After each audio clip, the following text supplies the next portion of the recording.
श्री रविदास जी का नाम सुना होगा, बहुत बड़े महान भक्त हैं रविदास, संत रविदास जी है ना। तो काशी के ब्राह्मणों ने विरोध किया, इनको पूजा नहीं करनी चाहिए, ठाकुर जी की पूजा करने का इनको अधिकार नहीं। तो बादशाह अन्य धर्मावलंबी था, तुरंत बुलाए गए रविदास जी, ब्राह्मणों की ऐसे पंक्ति बैठी और उनसे कहा कि आप ठाकुर सेवा क्यों करते हो?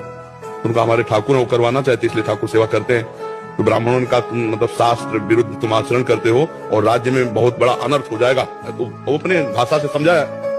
तो उन्होंने कहा हमारे ठाकुर जी जब चाहते हैं तो हम ठाकुर सेवा करते हैं, अगर वो मना कर दें तो मैं कभी सेवा न करूं। बोले उनकी नजर में तो विग्रह हैं, तो ठाकुर जी कैसे? तो बोले तुम्हारी बात समझ में कैसे आएगी कि तुम्हारे लिए ठाकुर जी राजी है सेवा के लिए? बोले वहां दूर सिंहासन रख दो और तुम मंत्रों से बुलाओ और हम ऐसे बुलाएंगे, अगर हमारी गोद में आ जाए तो जान लेना ठाकुर जी सेवा। तो जो ठाकुर रविदास जी के थे वो सिंहासन में से दूर रखे गए, उन्होंने शुरू किया मंत्र, कुछ नहीं, और भाव में भरकर कहा प्रभु जी भी ऐसे कहा तो सिंहासन ऐसे जैसे उड़ के आए ना, छाती से लग कर तुम अन्यथा कर तुम भगवान।